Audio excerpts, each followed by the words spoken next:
Hello' everyone, আপোনালোক সকলোক study with পাৰভেজৰ এটি নতুন ক্লাছলৈ স্বাগতম জনাইছোঁ। বন্ধুসকল, আজিৰ ক্লাছত আমি ভাৰতৰ সংবিধানৰ গুৰুত্বপূৰ্ণ অনুচ্ছেদসমূহ আলোচনা কৰিম। ভাৰত তথা অসমৰ প্ৰতিটো প্ৰতিযোগিতামূলক পৰীক্ষাৰ পৰা কম হ'লেও এটা কুৱেশ্যন আৰ্টিকেলৰ পৰা আহে। তাৰ বাবে আজিৰ ক্লাছত আমি আৰ্টিকেল 1ৰ পৰা সকলো আৰ্টিকেল আলোচনা কৰিম। তো সকলোক ৰিকুৱেষ্ট কৰিছোঁ ক্লাছটো স্কিপ নকৰাৰ বাবে। আজিৰ ক্লাছটো সম্পূৰ্ণকৈ চোৱা। আগন্তুক দিনত অসম তথা ভাৰত চৰকাৰৰ যিমান প্ৰতিযোগিতামূলক পৰীক্ষা আছে তাত যদি আৰ্টিকেল ৰিলেটেড এটাও কুৱেশ্যন আহে সেই কুৱেশ্যন কৰি আহিব পাৰিবা। তেনেহ'লে দেৰি নকৰি আৰম্ভ কৰোঁ আজিৰ প্ৰথমটো কুৱেশ্যন।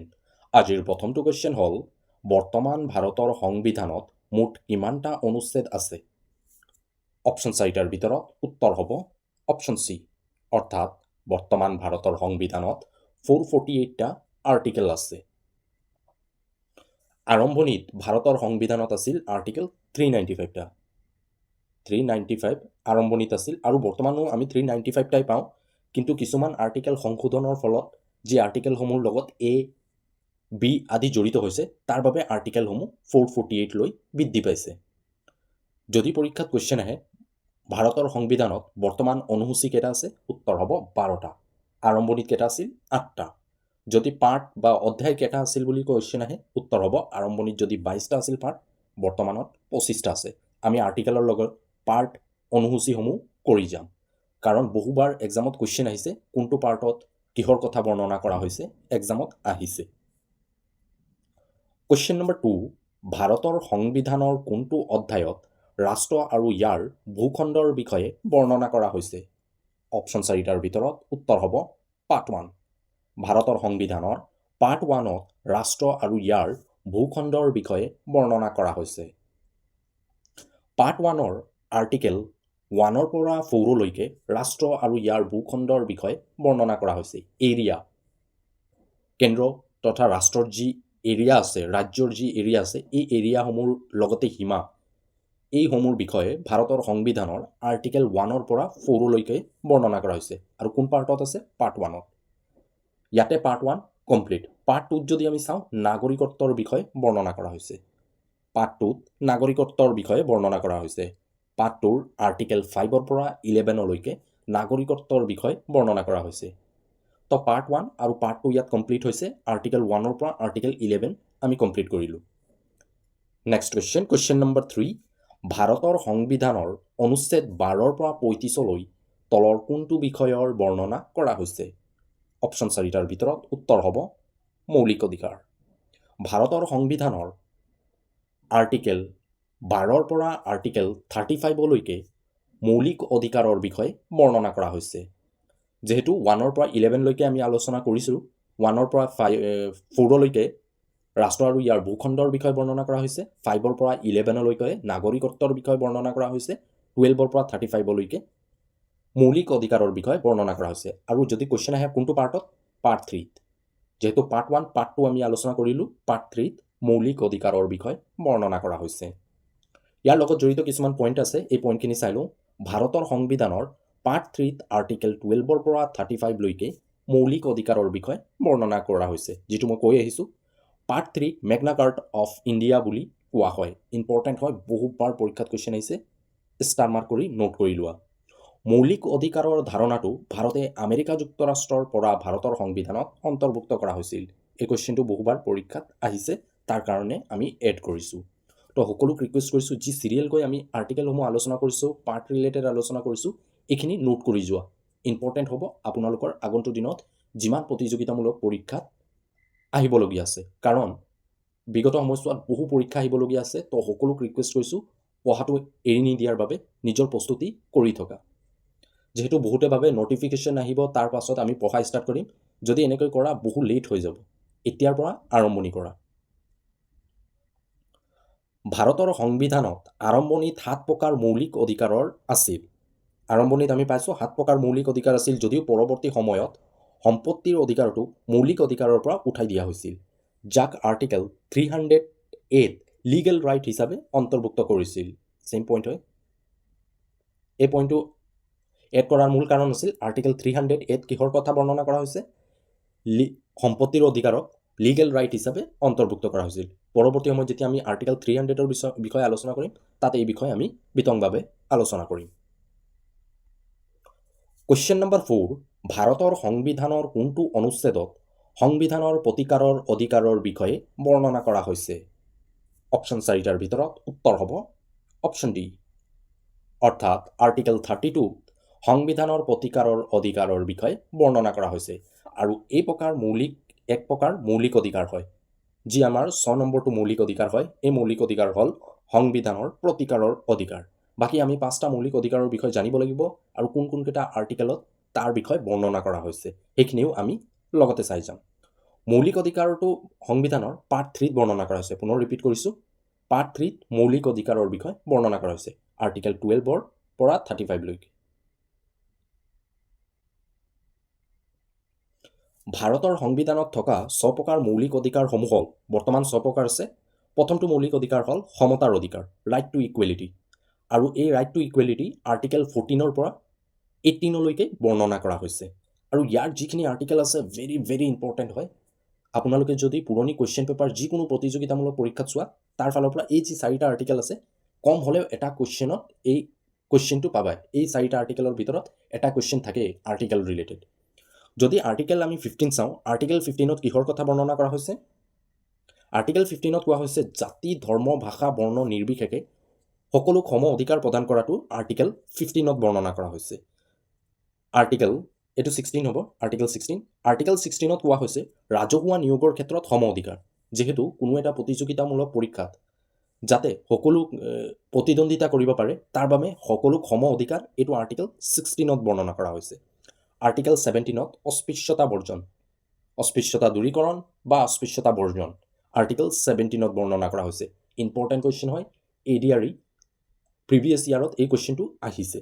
আৰু আৰ্টিকেল 18টো যদি আমি চাওঁ, আৰ্টিকেল 18ৰ মতে সামৰিক আৰু শিক্ষাৰ ক্ষেত্ৰত দিয়া উপাধিৰ বাহিৰে আন কোনো উপাধিৰ ব্যৱহাৰ কৰিব নোৱাৰি। তোমালোকক মই ভালকৈ বুজাইছোঁ, যিহেতু ইয়াত কিছুমান আছে আৰ্টছ বেকগ্ৰাউণ্ডৰ নহয়, তাৰ কাৰণে এইটো বুজি লোৱা যে সামৰিক বাহিনীৰ ক্ষেত্ৰত যি লেফটেনেণ্ট জেনেৰেল উপাধি দিয়া হয়, ইয়াৰ উপৰিও শিক্ষাৰ ক্ষেত্ৰত যি ডক্টৰ ডিগ্ৰী প্ৰদান কৰা হয়, এই দুটা পৰ্যায়ৰ বাহিৰত কোনো ধৰণৰ আন ডিগ্ৰী জনসাধাৰণে ব্যৱহাৰ কৰিব নোৱাৰে। তাৰ বাবে সকলোক সম অধিকাৰ প্ৰদান কৰাৰ মূল উদ্দেশ্যই হয়। কেৱল সামৰিক আৰু শিক্ষাৰ ক্ষেত্ৰত যি উপাধি প্ৰদান কৰা হ'ব, ইয়াৰ বাহিৰে কোনো এক্সট্ৰা উপাধি জনসাধাৰণে ব্যৱহাৰ কৰিব নোৱাৰিব। এই সকলো আৰ্টিকেল ইমান ইম্পৰ্টেণ্ট হয়, এক্সামত বহুবাৰ কুৱেশ্যন আহিছে। Article 15, article 16, article 17, article 18 serial ৱাইজকৈ নোট কৰি লোৱা, ইম্পৰ্টেণ্ট হ'ব। দ্বিতীয়টো মৌলিক অধিকাৰ আছিল স্বাধীনতাৰ অধিকাৰ, ৰাইট টু লিবাৰ্টি। আৰু এইটো কোনটো আৰ্টিকেলত বৰ্ণনা কৰা হৈছে? যিহেতু আমি 18 আলোচনা কৰিলোঁ, 19ৰ পৰা 22লৈকে স্বাধীনতাৰ অধিকাৰৰ বিষয়ে বৰ্ণনা কৰা হৈছে। 3 নম্বৰটো মৌলিক অধিকাৰ হ'ব শোষণ বিৰোধী অধিকাৰ, যিটো আৰ্টিকেল 23ৰ পৰা 24লৈ বৰ্ণনা কৰা হৈছে। ধৰ্মীয় স্বাধীনতাৰ অধিকাৰ আৰ্টিকেল 25ৰ পৰা 28লৈ বৰ্ণনা কৰা হৈছে। শিক্ষা আৰু সাংস্কৃতিক অধিকাৰ আৰ্টিকেল 29ৰ পৰা 30লৈকে বৰ্ণনা কৰা হৈছে। আৰু একেবাৰে শেষৰটো অধিকাৰ আছিল সংবিধানৰ প্ৰতিকাৰৰ অধিকাৰ, যি আৰ্টিকেল 32ত বৰ্ণনা কৰা হৈছে। ইম্পৰ্টেণ্ট হয়, সকলোৱে নোট কৰি যোৱা। কুৱেশ্যন নম্বৰ 5, ভাৰতৰ সংবিধানৰ কোনটো অনুচ্ছেদত ৰাষ্ট্ৰৰ নিৰ্দেশাত্মক নীতিসমূহৰ বিষয়ে বৰ্ণনা কৰা হৈছে? যিহেতু আমি 35লৈকে আলোচনা কৰিছোঁ, উত্তৰ হ'ব আৰ্টিকেল 36ৰ পৰা 51লৈকে ৰাষ্ট্ৰৰ নিৰ্দেশাত্মক নীতিসমূহৰ বিষয়ে বৰ্ণনা কৰা হৈছে, যাক আমি ইংৰাজীত DPSP অৰ্থাৎ direct principal of state policy নামেৰে জানো। আৰু এইটো পাৰ্ট 4ত বৰ্ণনা কৰা হৈছে। যিহেতু মৌলিক অধিকাৰ আছিল পাৰ্ট 3 আৰু DPSP পাৰ্ট 4ত আৰ্টিকেল 36ৰ পৰা 51লৈকে বৰ্ণনা কৰা হৈছে। এই আৰ্টিকেল 36ৰ পৰা 51লৈকে যিমান গুৰুত্বপূৰ্ণ আৰ্টিকেল আছে, যিসমূহ পৰীক্ষাত আহিছে, এই আৰ্টিকেলসমূহ আমি আনিছোঁ, এবাৰ চাই লওঁ। আৰ্টিকেল 39ৰ মতে সমান কামৰ বাবে পুৰুষ মহিলাক সমান মজুৰি প্ৰদান, আৰ্টিকেল 39ত কোৱা হৈছে। এক্সামত আহে কোনটো আৰ্টিকেলত সমান কামৰ বাবে পুৰুষ মহিলাক সমান মজুৰি দিয়াৰ কথা কোৱা হৈছে। আৰ্টিকেল 40ৰ মতে প্ৰতিখন গাঁৱত এখন গাঁও পঞ্চায়তৰ গঠন, এই কথাষাৰ আৰ্টিকেল 40ত অৰ্থাৎ DPSPৰ আৰ্টিকেল 40, DPSP ক'লে আপোনালোকে বুজি ল'বা ডাইৰেক্ট প্ৰিন্সিপাল অফ ষ্টেট পলিচিৰ কথা কোৱা হৈছে। আৰ্টিকেল 40ত প্ৰতিখন গাঁৱত এখন গাঁও পঞ্চায়তৰ গঠনৰ বিষয়ে বৰ্ণনা কৰা হৈছে। আৰ্টিকেল 44 ভেৰি ভেৰি ইম্পৰ্টেণ্ট হয়, এক্সামত আটাইতকৈ বেছিবাৰ কুৱেশ্যন ইয়াৰ পৰা এইটো আহিছে। আৰ্টিকেল 44ত ইউনিফৰ্ম চিভিল কোৰ্টৰ বিষয়ে বৰ্ণনা কৰা হৈছে। আৰ্টিকেল 48ত কৃষি আৰু পশুপালনৰ বিষয়ে বৰ্ণনা কৰা হৈছে আৰু আৰ্টিকেল 50 কাৰ্যপালিকাক ন্যায়পালিকাৰ পৰা পৃথকীকৰণৰ বিষয়ে বৰ্ণনা কৰা হৈছে। ইম্পৰ্টেণ্ট হয় আটাইকেইটা আৰ্টিকেল, মনত ৰাখিবা। কুৱেশ্যন নম্বৰ 6, মৌলিক কৰ্তব্যসমূহ ভাৰতৰ সংবিধানৰ কোনটো অনুচ্ছেদত উল্লেখ আছে? অপশ্যন 4টাৰ ভিতৰত উত্তৰ হ'ব আৰ্টিকেল 51A মৌলিক কৰ্তব্যসমূহ অন্তৰ্ভুক্ত আছে।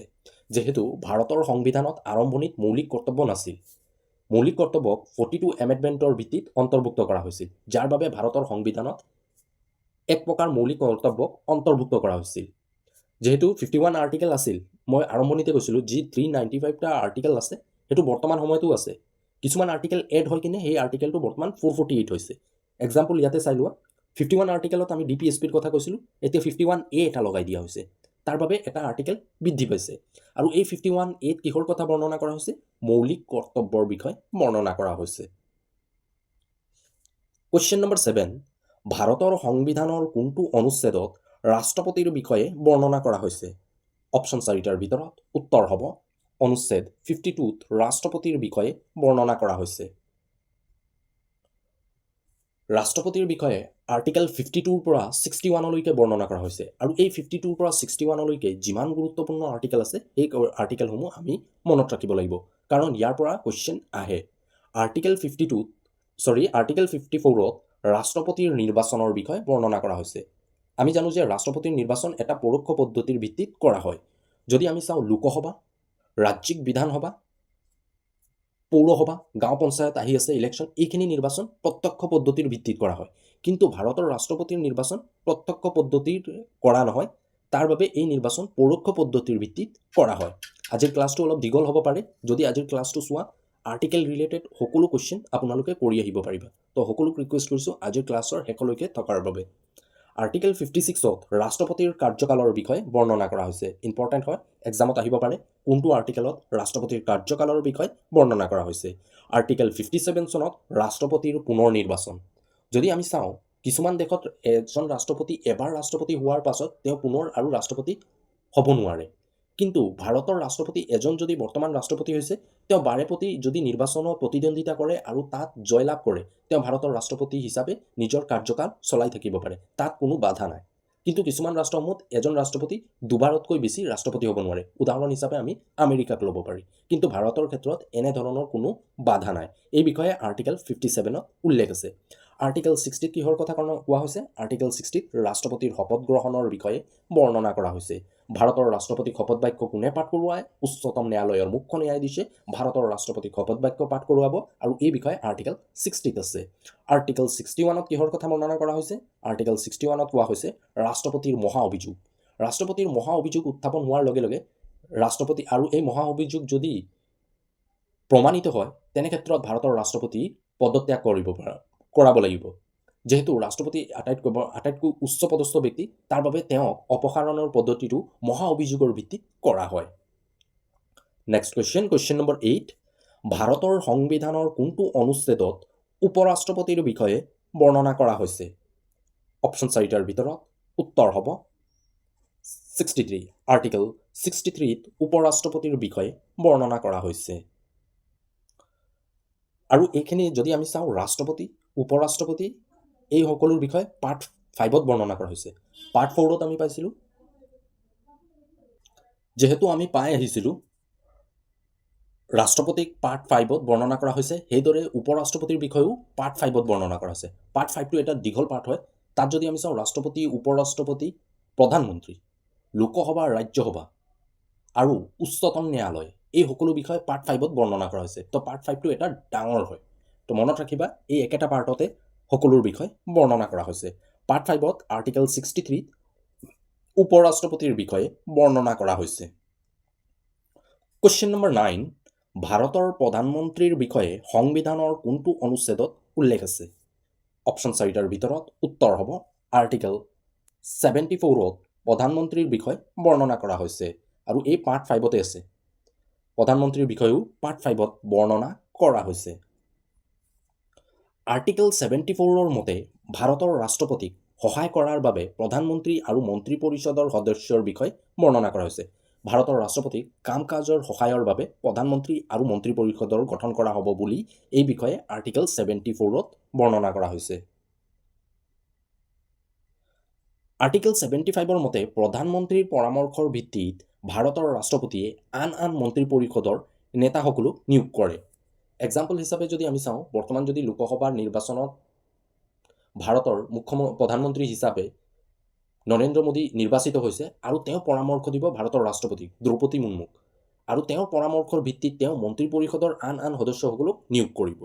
কাৰণ ভাৰতৰ ৰাষ্ট্ৰপতি প্ৰধানমন্ত্ৰীৰ পৰামৰ্শৰ ভিত্তিত সকলো কাম কৰে। তেওঁক কাম কাজত সহায় কৰাৰ বাবে এই প্ৰধানমন্ত্ৰী আৰু মন্ত্ৰী পৰিষদৰ গঠন কৰা হৈছে। বন্ধুসকল, ক্লাছটো চাই যদি ভাল পোৱা, ক্লাছটো নিজৰ বন্ধু বান্ধৱীসকলৰ মাজত শ্বেয়াৰ কৰিবলৈ নাপাহৰিবা। যদি প্ৰথমবাৰ আমাৰ চেনেলত আহিছা তো চেনেলটোক নিশ্চয় ছাবস্ক্ৰাইব কৰি যাবলৈ নাপাহৰিব। আমি ইয়াত একেবাৰে বিনামূলীয়াকৈ আপোনালোকৰ আগন্তুক দিনত যিমান প্ৰতিযোগিতামূলক পৰীক্ষা আহিবলগীয়া আছে তাৰ সকলো প্ৰস্তুতি চলাই যাম। কেৱল আপোনালোকে প্ৰতিদিনীয়া ক্লাছ কৰি যাব লাগিব। বৰ্তমান আমি ৰেগুলাৰ ক্লাছ নাই অনা, কিছুদিন পাছলৈ আমি ৰেগুলাৰ ক্লাছ আনিম। তো আজিৰ ক্লাছখিনিত আমি আৰ্টিকেল ৰিলেটেড কুৱেশ্যন কৰিছোঁ। এই আৰ্টিকেলসমূহ একেবাৰে কমপ্লিট কৰাই দিম। কুৱেশ্যন নম্বৰ 10, ভাৰতৰ সংবিধানৰ অনুচ্ছেদ 76ত কাৰ কথা উল্লেখ আছে? অপশ্যন 4টাৰ ভিতৰত উত্তৰ হ'ব এটৰ্নি জেনেৰেল। আৰ্টিকেল 76ত ভাৰতৰ এটৰ্নি জেনেৰেলৰ বিষয়ে বৰ্ণনা কৰা হৈছে, আৰু এটৰ্নি জেনেৰেল ভাৰতৰ সৰ্বোচ্চ আইনী বিষয়া হয়, আৰু তেওঁক নিয়োগ কোনে কৰিব? ৰাষ্ট্ৰপতি। ৰাষ্ট্ৰপতিয়ে এটৰ্নি জেনেৰেলক নিয়োগ কৰিব, আৰু তেওঁৰ বিষয়ে আৰ্টিকেল 76ত বৰ্ণনা কৰা হৈছে। ইম্পৰ্টেণ্ট হয়, মনত ৰাখিবা, বহুবাৰ পৰীক্ষাত কুৱেশ্যন আহিছে। এটৰ্নি জেনেৰেলক কোনে নিয়োগ কৰে? ৰাষ্ট্ৰপতিয়ে নিয়োগ কৰে, আৰু তেওঁৰ বিষয়ে আৰ্টিকেল 76ত বৰ্ণনা কৰা হৈছে। কুৱেশ্যন নম্বৰ 11, ভাৰতৰ সংবিধানৰ কোনটো পাৰ্টত সংসদীয় ব্যৱস্থাৰ বিষয়ে বৰ্ণনা কৰা হৈছে? অপশ্যন 4টাৰ ভিতৰত উত্তৰ হ'ব পাৰ্ট 5। পাৰ্ট 5ত ভাৰতৰ সংসদীয় ব্যৱস্থাৰ বিষয়ে বৰ্ণনা কৰা হৈছে। পুনৰ ৰিপিট কৰি গৈছোঁ, পাৰ্ট 5ত ৰাষ্ট্ৰপতি, উপ ৰাষ্ট্ৰপতি, প্ৰধানমন্ত্ৰী, সংসদীয় ব্যৱস্থাৰ লগতে উচ্চতম ন্যায়ালয়ৰ বিষয়ে ভাৰতৰ সংবিধানৰ পাৰ্ট 5ত বৰ্ণনা কৰা হৈছে। আমি আৰম্ভণি কৰিছিলোঁ পাৰ্ট 1ৰ পৰা, য'ত আমি পাইছিলোঁ ৰাষ্ট্ৰ আৰু ইয়াৰ ভূখণ্ড। এতিয়া পাৰ্ট 5ত আছোঁ। পাৰ্ট 5টো আটাইতকৈ ডাঙৰ হয় বুলি আমি ক'ব পাৰি, কাৰণ ইয়াত ৰাষ্ট্ৰপতি, উপ ৰাষ্ট্ৰপতি, প্ৰধানমন্ত্ৰী তেওঁলোকৰ বিষয়ে আমি জানিব লাগিব। দুটা পইণ্ট আছে, এই দুটা পইণ্ট আমি চাই লওঁ। ভাৰতৰ সংবিধানৰ পাৰ্ট 5ৰ আৰ্টিকেল 79ৰ পৰা 123লৈকে সংসদীয় ব্যৱস্থাৰ বিষয়ে বৰ্ণনা কৰা হৈছে। এক্সামত আহিব পাৰে, কোনটো আৰ্টিকেলৰ পৰা কোন আৰ্টিকেললৈকে সংসদীয় ব্যৱস্থাৰ বিষয়ে বৰ্ণনা কৰা হৈছে। আৰ্টিকেল 79ৰ পৰা 123লৈকে সংসদীয় ব্যৱস্থাৰ বিষয়ে বৰ্ণনা কৰা হৈছে। আৰ্টিকেল 79ৰ মতে ভাৰতত দুখন সদন থাকিব বুলি উল্লেখ আছে, আৰু এই দুখন সদন হ'ল লোকসভা আৰু ৰাজ্যসভা। কুৱেশ্যন নম্বৰ 12, ভাৰতৰ সংবিধানৰ কোনটো অনুচ্ছেদত ৰাজ্যসভাৰ বিষয়ে বৰ্ণনা কৰা হৈছে?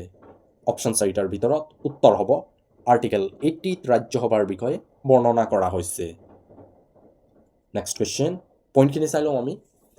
আৰ্টিকেল 81ত লোকসভাৰ বিষয়ে বৰ্ণনা কৰা হৈছে। যিহেতু আমি পাইছিলোঁ 79ত সংসদীয় ব্যৱস্থাৰ বিষয়ে বৰ্ণনা কৰা হৈছে, 80ত ৰাজ্যসভা আৰু 81ত লোকসভা। মনত ৰাখিবা, 80ত ৰাজ্যসভা, 81ত লোকসভাৰ বিষয়ে বৰ্ণনা কৰা হৈছে। এইটো আৰ্টিকেল ভেৰি ইম্পৰ্টেণ্ট হয়, ষ্টাৰ মাৰ্ক কৰি একেবাৰে নোট কৰি লোৱা। বহুবাৰ পৰীক্ষাত কুৱেশ্যন আহিছে যে কোনটো আৰ্টিকেলৰ ভিত্তিত সংসদৰ যুটীয়া অধিৱেশনৰ বিষয়ে বৰ্ণনা কৰা হৈছে। উত্তৰ হ'ব আৰ্টিকেল 108ৰ ভিত্তিত দুখন সদনৰ মাজত যুটীয়া অধিৱেশনৰ বিষয়ে বৰ্ণনা কৰা হৈছে। আৰ্টিকেল 1110ত কিহৰ কথা বৰ্ণনা কৰা হৈছে? মানি বিল। ইম্পৰ্টেণ্ট হয়। আৰ্টিকেল 117ত কিহৰ কথা কোৱা হৈছে? বিত্তীয় বিলৰ বিষয়ে। তো এই আৰ্টিকেল যিমানটা আছে গুৰুত্বপূৰ্ণ হয়, ইয়াৰ পৰা এটা নহ'লে এটা কুৱেশ্যন আহিব।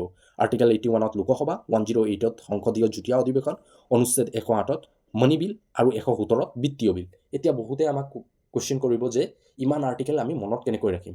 তো সকলোক এটা কৈছোঁ, ময়ো এনেকৈ কৰিছিলোঁ যাতে এই আৰ্টিকেলখিনি মোৰ মনত আছে। কেলেণ্ডাৰৰ পিছফালে আৰ্টিকেলখিনি চিৰিয়েল ৱাইজকৈ নোট বনোৱা। যিখিনি আৰ্টিকেল কৈ গৈছোঁ এইখিনি নোট কৰা। শুই উঠি এবাৰ ৰাতিপুৱা ক্লাছ এই নোটটো চোৱা, আৰু যেতিয়া ৰাতি শুবলৈ যাবা তাৰ আগত এবাৰ চোৱা। 5 মিনিটকৈ এনেকৈ প্ৰথম দিন 5টা চাইছা, তাৰ পাছৰ দিন 5টা চোৱা, ৰিভিজন কৰি থকা। 100% চিয়'ৰ নোট আটাইকেইটা আৰ্টিকেল মনত থাকিব। মই ফৰ্মুলা আৰ্টিকেল এনেকৈয়ে নোট কৰিছিলোঁ, আৰু শুই উঠি এবাৰ চাইছিলোঁ, আৰু শোৱাৰ আগত এবাৰ চাইছিলোঁ। তো সকলোক ৰিকুৱেষ্ট কৰিছোঁ এই পদ্ধতিটো ফ'ল' কৰা, নিশ্চয় এই আৰ্টিকেলখিনি মনত থাকিব। কুৱেশ্যন নম্বৰ 13 ভাৰতৰ সংবিধানৰ অনুচ্ছেদ 124 পৰা 148লৈ কিহৰ বিষয়ে বৰ্ণনা কৰা হৈছে? অপশ্যন 4টাৰ ভিতৰত উত্তৰ হ'ব উচ্চতম ন্যায়ালয়।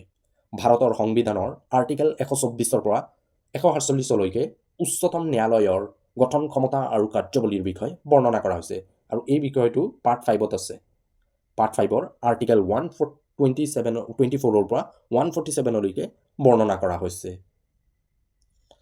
কুৱেশ্যন নম্বৰ 14 ভাৰতৰ সংবিধানৰ কোনটো অনুচ্ছেদত কম্পেট্ৰলাৰ এণ্ড অডিটৰ জেনেৰেলৰ বিষয়ে বৰ্ণনা কৰা হৈছে, যাক আমি শ্বৰ্ট ফৰ্মত CAG বুলি জানো।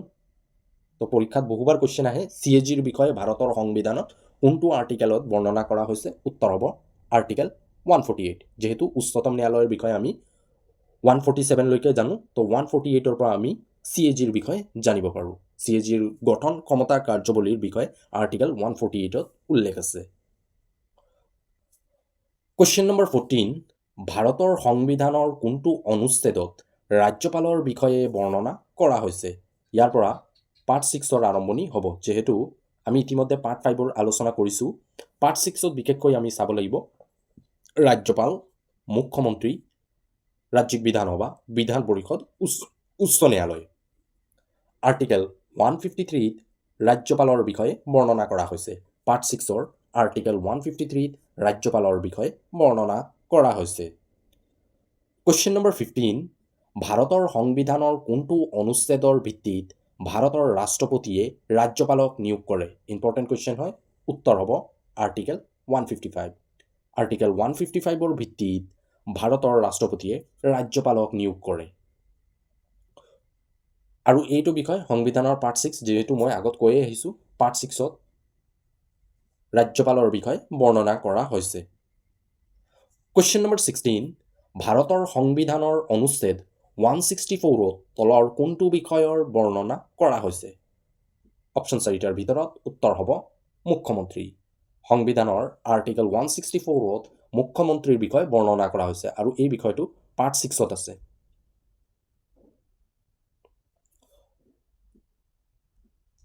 তো বন্ধুসকল, আজিৰ ক্লাছত এই আৰ্টিকেল 164লৈকে আমি আলোচনা কৰিছোঁ। যিহেতু এটা ক্লাছত যদি আমি আটাইকেইটা আৰ্টিকেল কৰিব যাওঁ আমি কনফিউজ হ'ম, যিহেতু ইয়াত বহুতে আৰ্টছ বেকগ্ৰাউণ্ডৰ নহয়। তো বহুতে ক'ব ইমান ডিপলি বুজাব দৰকাৰ নাই, তুমি বুজি পাইছা, কিন্তু কিছুমান আছে বিগিনাৰ হয়, যিহেতু তেওঁলোকে আৰ্টছ বেকগ্ৰাউণ্ডৰ নহয়, তাৰ ফালৰ পৰা তেওঁলোকৰ কষ্ট হ'ব। যিহেতু সময় বহুত আছে, তো এতিয়াৰ পৰা পঢ়া আৰম্ভ কৰা, নিশ্চয় আগন্তুক দিনত এক্সামত ভাল ফলাফল হ'ব। বহুতে এতিয়া ভাবিব যে এক্সাম নাই, এতিয়াৰ পৰা পঢ়া ষ্টাৰ্ট নকৰোঁ, নটিফিকেশ্যন আহক পঢ়া ষ্টাৰ্ট কৰিম। যদি ভাবিছা, তোমালোকে ভুল ভাবিছা। নটিফিকেশ্যন আহিব, তাৰ 3 মাহ পাছত या 4 মাহ পাছত এক্সামৰ আৰম্ভণি হ'ব। যিহেতু ডিচেম্বৰত এক্সামৰ নটিফিকেশ্যন আহিবই, তো এতিয়াৰ পৰা প্ৰস্তুতি আৰম্ভ কৰা। এতিয়াৰ পৰা বেছি নাই, ডেইলি 2 ঘণ্টা 1.5 ঘণ্টামান টাইম দিয়া নিজকে, নিশ্চয় এক্সাম ক্ৰেক হ'ব। এতিয়াৰ পৰা প্ৰস্তুতি চলাই যোৱা। আৰু যিসকলে আছাম পুলিচৰ এক্সাম দিছে তেওঁলোকে ভাবিছে নাই আৰু নপঢ়োঁ, এক্সাম অহাৰ লগে লগে আৰম্ভণি কৰিম, তো তোমালোকে বহুত ডাঙৰ এটা ভুল কৰিছা। যিহেতু তোমালোকৰ অলৰেডি আটাইকেইটা কুৱেশ্যনসমূহ কৰি শেষ হ'ল। পুনৰ ৰিভিশ্যন কৰা আৰু এইখিনিক পঢ়া। পুনৰ যদি নকৰিছা তো প্ৰথম পৰা আকৌ আৰম্ভণি কৰিব লাগিব এক্সামৰ আগত। তো সেইটো মোৰ হিচাপত তোমালোকৰ এটা ডাঙৰ ভুল হ'ব। এতিয়াৰ পৰা প্ৰস্তুতি আৰম্ভণি কৰা। ক্লাছটোৰ মই PDF নিদিওঁ, কাৰণ এই ক্লাছটোৰ তোমালোকে নিজে নোট কৰি যোৱা, ভাল হ'ব তোমালোকৰ। নিজৰ কেলেণ্ডাৰৰ ঘৰত যি কেলেণ্ডাৰ আছে সেই কেলেণ্ডাৰৰ পিছফালে নোট কৰি যোৱা। আৰ্টিকেলখিনিক ৰাতিপুৱা শুই উঠি এবাৰ আৰু শোৱাৰ আগত এবাৰ চাই যোৱা। নিশ্চয় আটাইকেইটা আৰ্টিকেল তোমালোকৰ মনত থাকিব। আৰু মই সকলো আৰ্টিকেল দিয়া নাই, যিখিনি ইম্পৰ্টেণ্ট হয় এই ইম্পৰ্টেণ্ট আৰ্টিকেলসমূহে এই ক্লাছত আনিছোঁ। যদি ক্লাছটো চাই ভাল পোৱা, ক্লাছটো লাইক কৰাৰ লগে লগে ক্লাছটো নিজৰ বন্ধু বান্ধৱীসকলৰ মাজত শ্বেয়াৰ কৰিবলৈ নাপাহৰিব। যদি প্ৰথমবাৰ আজি আমাৰ চেনেলত আহিছে, তো চেনেলটোক ছাবস্ক্ৰাইব কৰি যাবলৈ নাপাহৰিব। তেনেহ'লে দেৰি নকৰি আজিৰ ক্লাছটো ইয়াতে সামৰণি মাৰিছোঁ। ক্লাছৰ ডাউট, ইয়াৰ কোনোবা যদি টপিক ৰিলেটেড কিবা ডাউট থাকে আমাক আপোনালোকে ইয়াত কমেণ্ট জৰিয়তেও জনাব পাৰে। ইয়াৰ উপৰিও আমাৰ যি টেলিগ্ৰাম চেনেল আছে তাতো আপোনালোকে আমাক কমেণ্ট কৰি জনাবলৈ পাৰিব। আৰু আমি চেষ্টা কৰিম যাতে আপোনালোকৰ যি অসুবিধা আছে তাৰ আমি সলিউশ্যন আনিব পাৰোঁ। তো আজিলৈ ইমানেই। পুনৰ লগ পাম আমি আমাৰ অন্য এটি ক্লাছলৈ। আজিলৈ ইমানেই। Thank U.